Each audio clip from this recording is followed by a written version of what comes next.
औज़ुबिल्लाहिमिनश्शैतानिर्रजीम बिस्मिल्लाहिर्रहमानिर्रहीम। अस्सलाम वालेकुम दोस्तों सचल सरमस्त जे बारे में अॼु असीं थोरो अहवाल सिखंदासीं त सचल सरमस्त कॾहिं ॼाओ किथे ॼाओ उनजो तालुक़ कहिड़े दो जे शाइरनि में थिए थो उन जे बारे में सिखंदासीं। वीडियो खे एंड ताईं ॾिसिजो। इन में कुछ पॉइंटूं जेके तव्हांजे कम जूं आहिनि तव्हां कढी सघो था त कढो।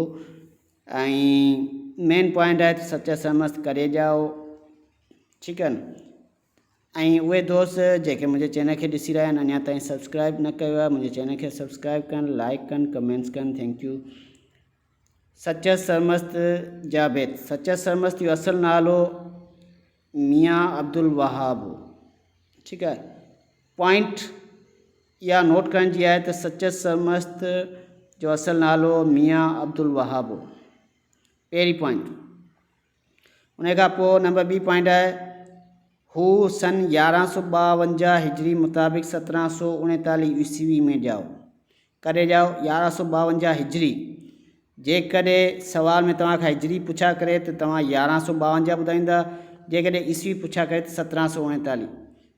उन ई वक़्तु सिंध ते कलोड़ा हुकूमत कंदा हुआ। माना जॾहिं हज़रत सच सरमस्त ॼाओ त उन वक़्तु सिंध ते हुकूमत कंहिंजी हुई? कलोड़नि जी। पर हू टालपुरनि जे दौर जो बहितरीनु शाइर लिखियो वञे थो। कलोड़नि खां पोइ जेका हुकूमत आई उहा टालपुरनि जी हुई, तंहिं करे सच सरमस्त जेको आहे टालपुरनि जो बहितरीनु शाइर लिखियो वञे थो। सच सरमस्त 7 ॿोलियुनि में शेर चयो आहे, उन ई करे खेसि हिफ़्त ज़बान शाइर सॾियो वञे थो।